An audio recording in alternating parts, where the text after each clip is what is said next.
11 जून 2019 में वजारत अक़लियती उमूर के वजीर मुख्तार अब्बास नकवी साहब ने 2 ऐलान किए थे। पहला ये कि सरकार अगले 5 सालों में अक़लियतों के प्री मैट्रिक और पोस्ट मैट्रिक तालिब इल्म की स्कॉलरशिप देगी, और दूसरा ऐलान था कि मुल्क भर के मदरसों की जदीदकारी की जाएगी। अब इसमें हिंदी, अंग्रेजी, मैथ्स, साइंस और कंप्यूटर जैसे सब्जेक्ट पढ़ाए जाएंगे। इसके लिए मदरसों को टीचर्स को ट्रेनिंग भी दी जाएगी, और इसके 2 माह बाद, यानी अब 2 माह बीत चुके हैं, ये बात जून के जब मुख्तार अब्बास नकवी साहब ने बात कही थी, इसके 2 महीने बाद यानी अब सितंबर में जमीयत उलमाए हिंद ने एक तजवीज़ पास की, जिसमें उनका कहना है कि मदरसों की जदीदकारी जल्द से जल्द हो। इस तजवीज़ का वजीर बराए अक़लियती उमूर मुख्तार अब्बास नकवी ने भी इस्तकबाल किया है, खैर मकदम किया है, और मदरसों को इस सिलसिले में हर मुमकिन मदद देने का वादा किया है। सवाल यह है कि दहाइयों से मदरसों की जदीदकारी की काविशों को मुसलमानों के ही एक बड़े तबके ने पहले क्यों खारिज किया, क्यों नकारा? मोदी हुकूमत क्यों मदरसों पर इतनी तवज्जो दे रही है? अब जमीयत जैसी तंजीमों के आगे आने से क्या मदरसों की जदीदकारी का रास्ता आसान होगा? और इस पर हम आज बात करेंगे, लेकिन उससे पहले मैं आपको ये रिपोर्ट दिखाना चाहता हूं। पहले रिपोर्ट देखिए, क्या कुछ कहा है जमीयत के लोगों ने और क्या कुछ कहा है हुकूमत के लोगों ने, फिर आगे बढ़ते हैं।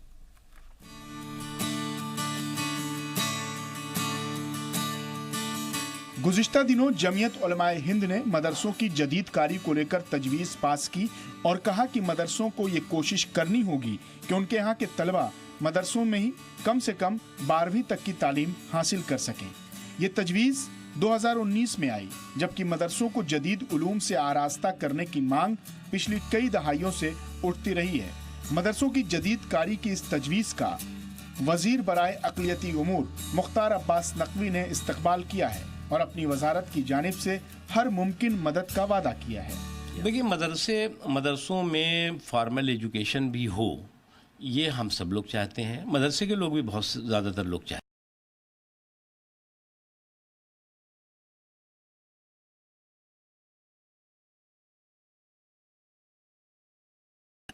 वो सिर्फ जो है वो दीनियात पढ़ करके वो उनको अपनी ज़िंदगी के जो तरक्की के रास्ते हैं वो नहीं तय कर सकते, इसलिए ये फॉर्मल एजुकेशन भी उसमें शामिल हो। इसलिए हमने कई प्रयास किए, जागरूकता के भी प्रयास किए। हम मदरसे के टीचर्स को ट्रेनिंग भी दे रहे हैं, और भी कार्यक्रम मदरसों के जो ड्रॉप आउट स्टूडेंट्स हैं उनको भी हम ब्रिज कोर्स करा रहे हैं। और ये अगर कुछ संस्थाएं इस दिशा में आगे बढ़ रही तो हमें ये स्वागत ही होगा।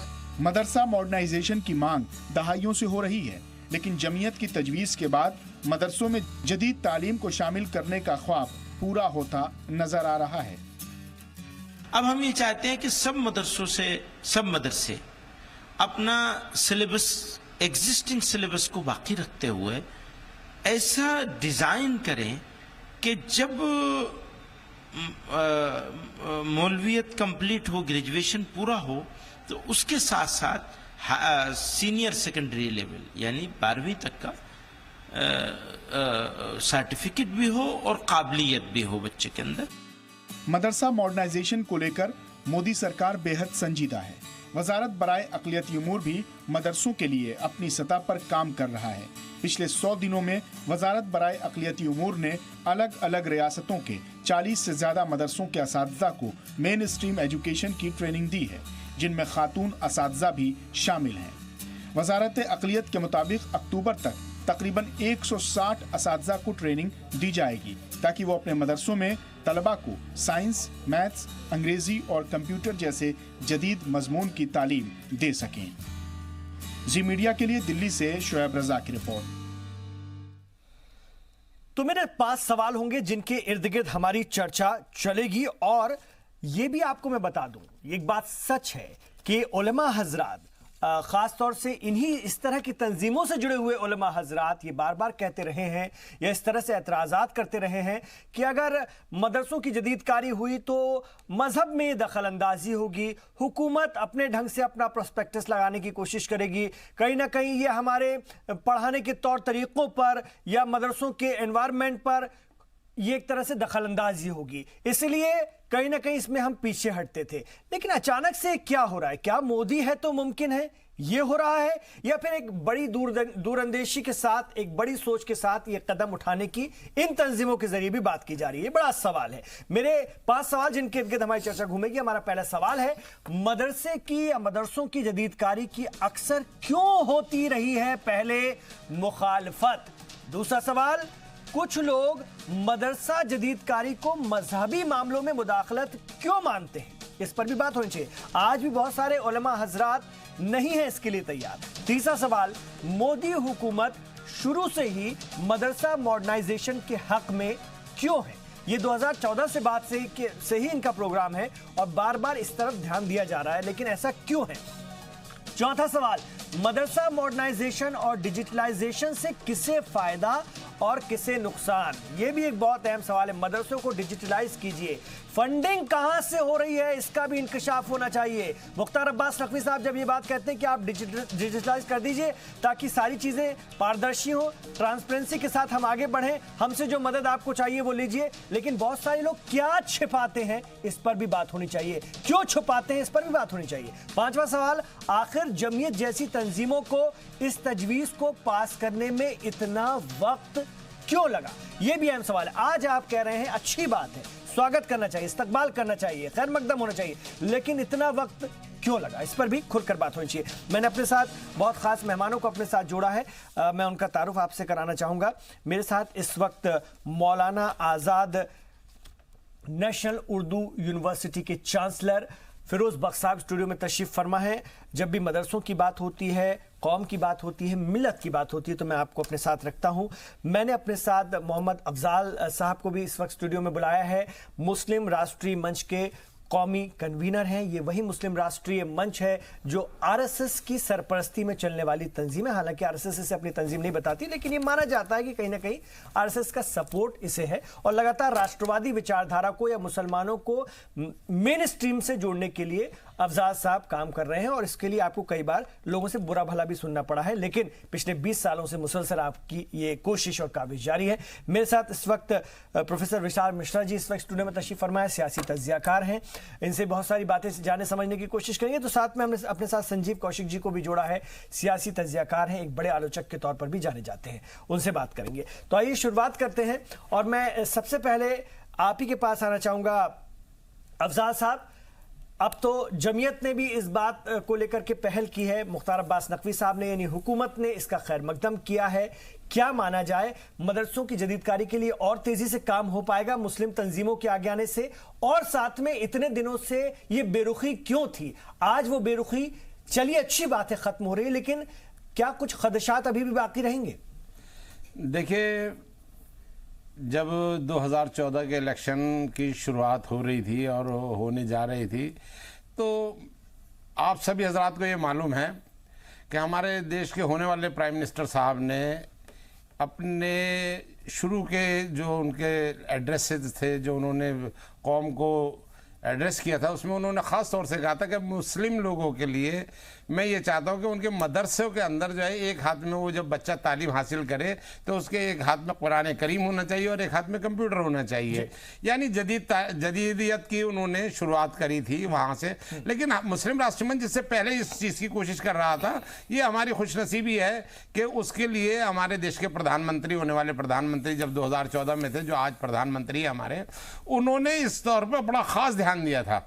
असल क्या है इसके पीछे जो एक ख़ास, जो आपने एक बात कही अभी जमीयत उलमा हिंद वाली बात कही है, उससे पहले मैं आपको एक बात बताना चाहता हूँ कि हमारे उलेमाओं को जितने मदरसे चल रहे हैं, ये ख़ास जो है ना मसाजिद में ज़्यादातर ये मदरसे चलते हैं।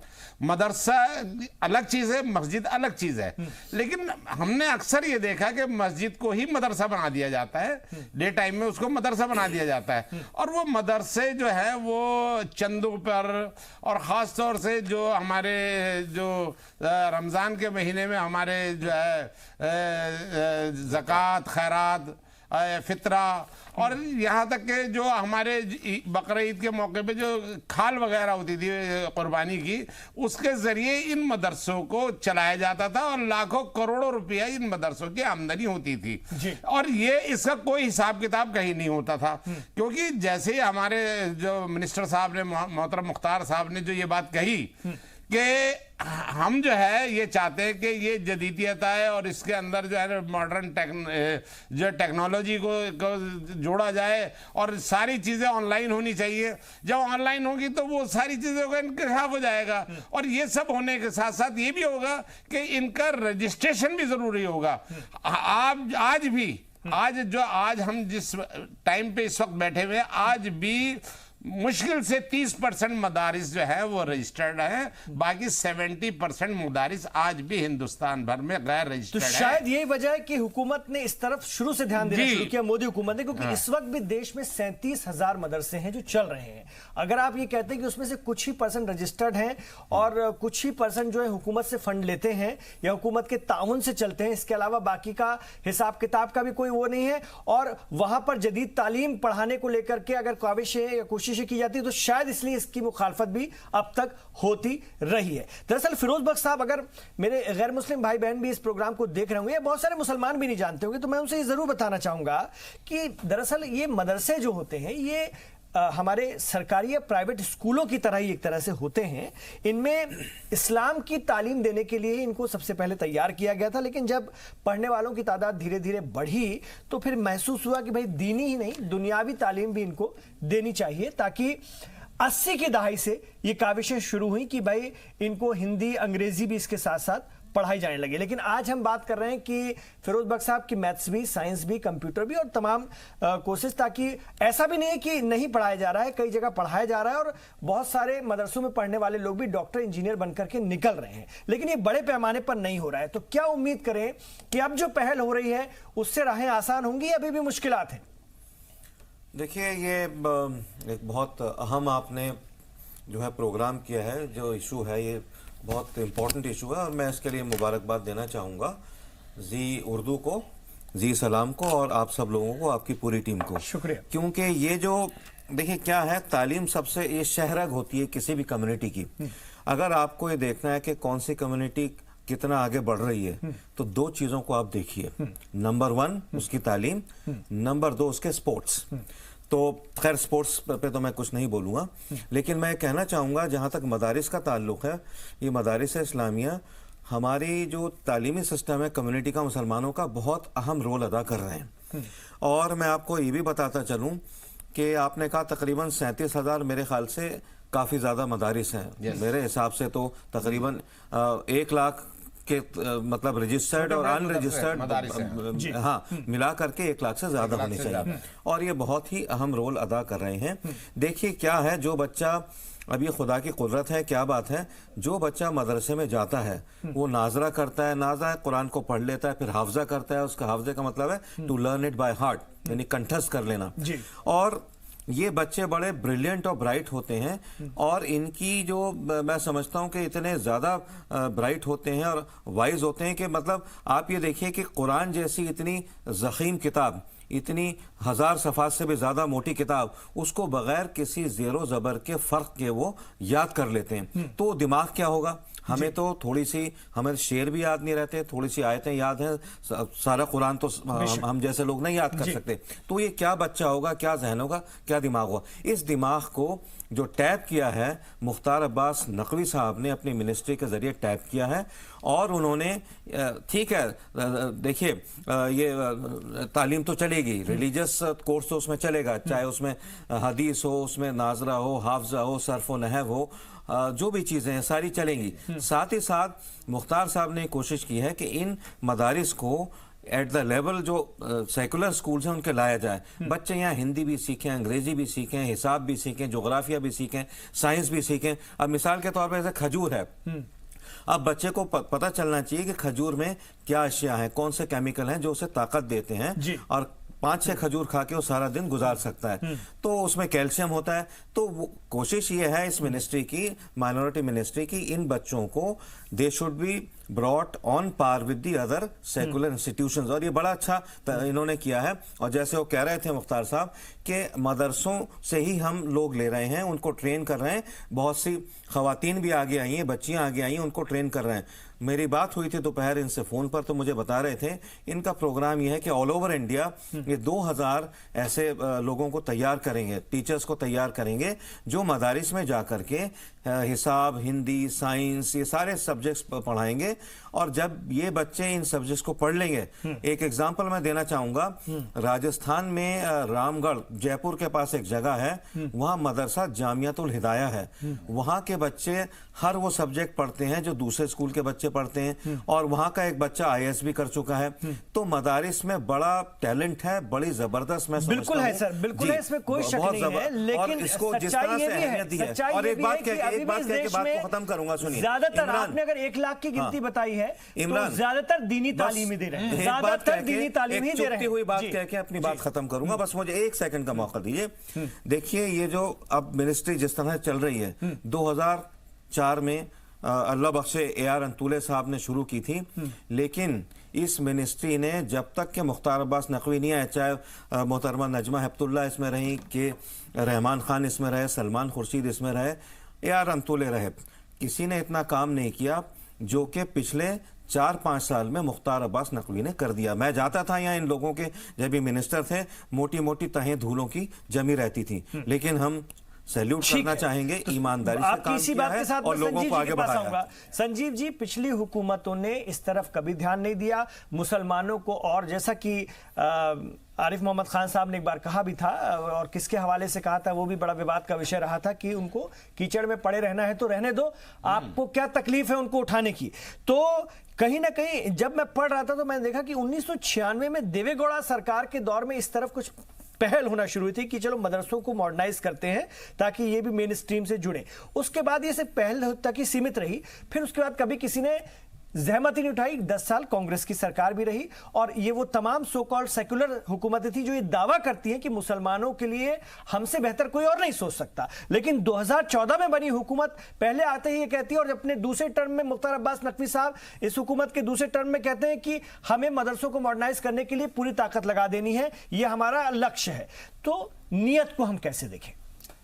देखिए, अब पता नहीं कहाँ आपने सुन लिया कि अल्पसंख्यकों के लिए पहले की सरकारें इस तरह से कहती थी कि हमसे ज्यादा कोई बेहतर नहीं कर सकता। पहली बात तो ये कि सरकारें नहीं, सियासी जमातें, पार्टियां जो मुसलमानों के वोट पर भरोसा करती हैं और सिर्फ इसलिए करती थी कि वो अपने आप को सबसे बड़ी खैरख्वाह बनाती थी, मुसलमानों की बताती थी। पहली बार तो मुख्तार साहब ने जो कदम उठाया है वो स्वागत योग्य है, चूंकि शिक्षा सबों के लिए जरूरी है। मैं समझता हूँ कि किसी भी वो चाहे जाति, धर्म या संप्रदाय के लोग हों, यदि समाज शिक्षित रहेगा तो निश्चित रूप से उसकी आर्थिक स्थिति बेहतर होगी, स्वास्थ्य बेहतर रहेंगे और सब कुछ बेहतर होगा, खुशहाल होगा। तो यदि ऐसा कुछ प्रयास किया जा रहा है तो वो स्वागत योग्य है। लेकिन हम ये भी साथ साथ जोड़ लें कि यदि मदरसों की स्थिति ये रही है पहले से, तो जितने बाहरी राजनीतिज्ञ उसके लिए जिम्मेवार नहीं है, उससे ज्यादा उन्हीं के कौम के वैसे लोग जो लगातार अपने इस तरह के जो कमियां रही हैं उस कमियों को ढकने का प्रयास या उस पर चादर डालने की कोशिश की। कौन देता था? उनको शय दिया जाती थी ना, कि ठीक है उनकी हर जिद को मान लिया जाएगा, उनको वोट के लिए इस हद तक पहुंचा दो कि वो जो कहें, अपीजमेंट जिसको कहते थे, ठीक है हमारे मदरसों को हाथ ना लगाना, ठीक है जी नहीं लगाएंगे, हमारे मदरसों में मत आना, ठीक है जी नहीं, क्या पढ़ा रहे हैं वो मत पूछना, नहीं तो ये हमारे मजहब में मुदाखलत मानी जाएगी, ठीक है जी नहीं करेंगे। एक हुकूमत तो है जो कम से कम इस तरफ सोच रही है, उसकी तो तारीफ करेंगे ना। हम तारीफ कर रहे हैं ना। मैं बार बार बोल रहा हूं कि शिक्षा के मामले में यदि किसी तरह से भी किसी भी कौम और किसी भी धर्म की बात हो, यदि समाज शिक्षित हो रहा है तो वो स्वागत योग्य है और उसमें कहीं कोई आलोचना के लिए जगह नहीं है, पहली बात। अब सवाल ये उठता है कि क्या पूर्ववर्ती सरकारों ने ऐसा क्यों नहीं किया? उन्होंने यदि नहीं किया तो क्या वाकई जानबूझ के उन्होंने इस कौम को नीचे दबा के रखने का प्रयास किया और उसका दलितों से बदतर हो गए जनाब। उन्हीं सरकारों के दौर में बनाई गई कमेटी की रिपोर्ट है जी।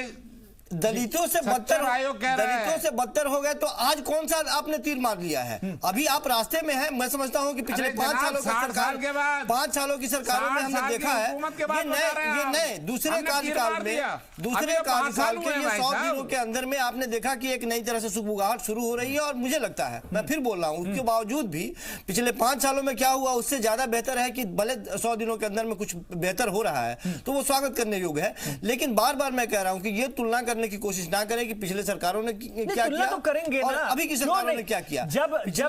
जब जमीयत जैसी तंजीमें तुलना- आज इस प्रस्ताव को पास करती है, इस तजवीज को पास करती है, तो सवाल तो उनसे भी होगा और उस दौर की हुकूमतों से कि आपने क्यों नहीं कभी उनसे बैठ करके या उनसे उन तक की बात पहुंचाने की कोशिश की कि आइए हम अपने मदरसों को आपके सहयोग से आगे बढ़ाते हैं, अपने बच्चों का भविष्य सुधारते हैं। क्यों हुकूमतों ने उन्हें जिद्दी बनाया? क्यों हुकूमतों ने उनकी जैसा उन्होंने कहा वो माना? मैं सारी तंजीमों की बात कर रहा हूं। नहीं, मैं वही चीज कह रहा हूं कि आज यदि देख रहे हैं कि चुनिंदा कुछ लोगों की बात कर रहे हैं, अभी हम सुन रहे थे, मदनी साहब को सुन रहे थे, इन्हीं के स्वर क्या थे पहले, आप बताएं मुझे, इन्हीं के स्वर क्या सुनाई देते थे? मैं तो फिर कहूंगा ना कि मोदी है तो मुमकिन है, बोलिए ना, मोदी है तो मुमकिन है, सबके स्वर बदलेंगे, परिस्थितियां बदलती है। मैं वही कह रहा हूं कि परिस्थितियां जब बदलती है तो आदमी के सोच में भी परिवर्तन होता है, उसके कई कारण होते हैं। तो ये उस कारणों पे भी यदि आप नजर डालेंगे, मानिए ना कि ये दौर पॉजिटिव सोच का है, उस कारणों पे भी नजर डालेंगे तो कई कारण होते हैं। कुछ सामने हम बहस कर सकते हैं, कुछ पे बहस नहीं कर सकते। बात सुनिए, जब मोदी जी ने इलेक्शन जीता था और अपने वर्कर्स के लिए स्पीच दी थी तो उन्होंने एक बड़े खास बात कही थी मुस्लिम कम्युनिटी के लिए, और ये बात उन्होंने पार्लियामेंट में भी कही थी कि मुसलमानों का इस्तेसाल हुआ है पिछले 50-60 साल, 55-60 साल, और उनको जो हक दिया जाना चाहिए था, बजाय इसके कि उनके एक हाथ में, जैसे अफजाल साहब ने अभी कहा, एक हाथ में कंप्यूटर होना चाहिए, एक में होली कुरान होना चाहिए, बजाय इसके उन्होंने कचकोल भीख का प्याला पकड़ा दिया। तो अब ये हुकूमत कोशिश कर रही है। Mukhtar Abbas Naqvi he is a dynamic man, काम कर रहे हैं, इज अ गो गेटर, तो मेरे ख्याल से हमें उनके हाथ मजबूत करने चाहिए।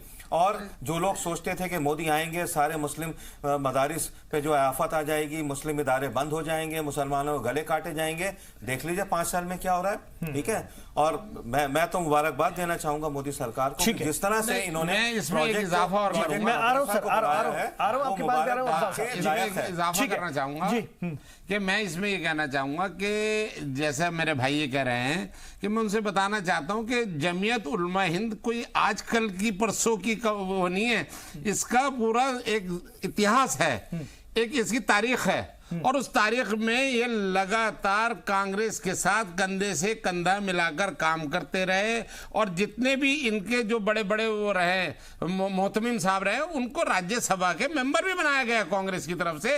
लेकिन कभी किसी कांग्रेस ने इन मोहतमिमों के साथ बैठकर, इन मदारिस के साथ बैठकर के कोई ऐसी एक भी बात वो निश्चित नहीं हुई जिसमें ये कहा जाए कि आइए हम इन मदरसों को मॉडर्न करें। बड़ी बात है, ये बात क्यों नहीं हुई आज तक के? हुकूमत की सोच चीजों को बदल देती है। जनाब संजीव जी ये कह रहे हैं, विशाल जी, संजीव जी कहते हैं कि तुलना मत करो, पुरानी बातों को दोहराओ भी मत, बात ही मत करो उस बारे में। वो स्वागत जरूर कर रहे हैं, लेकिन कहते हैं पुरानों को दोष मत दो, उनको उन पे सब ढांक दो, उनको ढाक के रखो। मैंने कहा कि कुछ कमियां रही होंगी तभी, कुछ कमियां थी, बाहर मत निकालो, कुछ कमियां थी, कुछ कमियां रही होंगी तभी लोगों ने उनको सत्ता से बाहर बिठाया है और आपको लाया है। ये सही है। तो निश्चित तौर पे आपसे उम्मीदें ज्यादा हैं, आप जो कुछ अच्छा कर रहे हैं उसका स्वागत हम कर रहे हैं। सीधी सी बात। प्रोफेसर साहब क्या कहें? वक्त दीजिए इनको, क्या कर भाई, देखिए कहां तक जा रहा है। बात का जवाब अपनी एक लाइन से कहना चाहूंगा कि संजू भाई, कुछ तो मजबूरियां रही होंगी, यूं ही कोई बेवफा नहीं होता।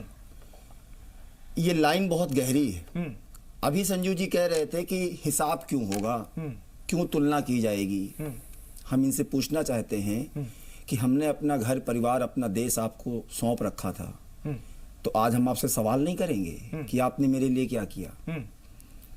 ये संजू जी हैं, मैं इनसे कहना चाहूंगा कि संजू जी, कथनी और करनी में अंतर होता है। ये सरकार कथनी और करनी में अंतर वाली नहीं है, ये सरकार जो कह रही है वो करके दिखा रही है। एक छोटा सा एग्जाम्पल मैं देना चाहूंगा कि 2014 के इलेक्शन में मोदी साहब ने घोषणा की थी कि मदरसों का मॉडर्नाइजेशन किया जाएगा, और सरकार बनते ही जून के महीने में, मई में शपथ हुआ था, पहली मीटिंग हुई थी तो मदरसों के मॉडर्नाइजेशन की बात शुरू हुई। इस बार फिर 2019 का इलेक्शन हुआ और जून के महीने में पहली मीटिंग जो हुई है, मतलब जो चर्चा हुआ, उसमें मदरसों के मॉडर्नाइजेशन का पहला कंसेप्ट था, और एक स्कीम आई बाकायदा। वो स्कीम का नाम था scheme for providing quality education in मदरसाज। Report submit हुई, और उस रिपोर्ट में संजू जी को बताना चाहूंगा कि 400 करोड़ रुपया मुस्लिम वक्फ बोर्ड को दिया जाता था, पिछले 55 सालों में आपकी सरकार ने दिया था। पहली बार इस सरकार ने 4,000 करोड़ रुपए का फंड रिलीज किया, 100 टाइम्स। जरा कैलकुलेट कर लीजिए। तो आप बजट के एलोकेशन को देखिए, आप फंड को देखिए, ये किस तरफ इशारा कर रहा है? ये इसी तरफ इशारा कर रहा है कि कहीं ना कहीं सोच में ये बात है कि हम आपके अपीजमेंट की पॉलिसी को नहीं दोहराएंगे, हम तुष्टीकरण की पॉलिसी को नहीं दोहराएंगे, हम एक नए भारत का निर्माण करेंगे। और उस नए भारत में संजू जी, जो हमारा युवा है वो किसी भी धर्म या किसी भी जाति या किसी भी संप्रदाय का हो, भारत आज की डेट में दुनिया का सबसे यूथफुल कंट्री है। तो ये तभी हम उसकी फलों को भुना पाएंगे, फ्रूट को, जब हमारा युवा मजबूत होगा। और वो हर तबके का, युवा, वो हर तबके इस का। 20% पॉपुलेशन का हमारा युवा की क्या स्थिति है आज, मैं इनसे पूछना चाहूंगा, मुझे ये बताएं आंकड़े वाइज कितने परसेंट लोग नौकरियों में हैं? कितने परसेंट लोग नौकरी, जब देश आजाद हुआ था 1947 में 13% लोग नौकरी में थे, और 2013 में मोदी सरकार के आने के पहले 1.3% नौकरी में रह गए। ये आंकड़ा अपने आप बताता है, आप इसको समझें। इस पर बात करता हूं। मदरसों की जदीदकारी से बहुत सारे पहलू जुड़े हुए हैं। एक बहुत बड़ा तबका है जो अभी भी अपने बच्चों को मदरसों में भेजता है। दीनी तालीम हासिल करने का तो मकसद होता ही है, लेकिन अगर उसको दुनियावी तालीम से जोड़ दिया जाए और खासतौर से जदीद तालीम से, तो फिर बहुत अच्छे नताइज आने शुरू हो जाएंगे। इसमें अब काम शुरू हुआ है, बहुत लेट काम शुरू हुआ। ये अगर 2 दहाई पहले, 3 दहाई पहले शुरू हो गया होता तो आज हमें बहुत अच्छे परिणाम, नताइज देखने को मिलते, लेकिन ऐसा नहीं हो पाया। वो क्यों नहीं हो पाया उस पर भी हम बात कर रहे हैं।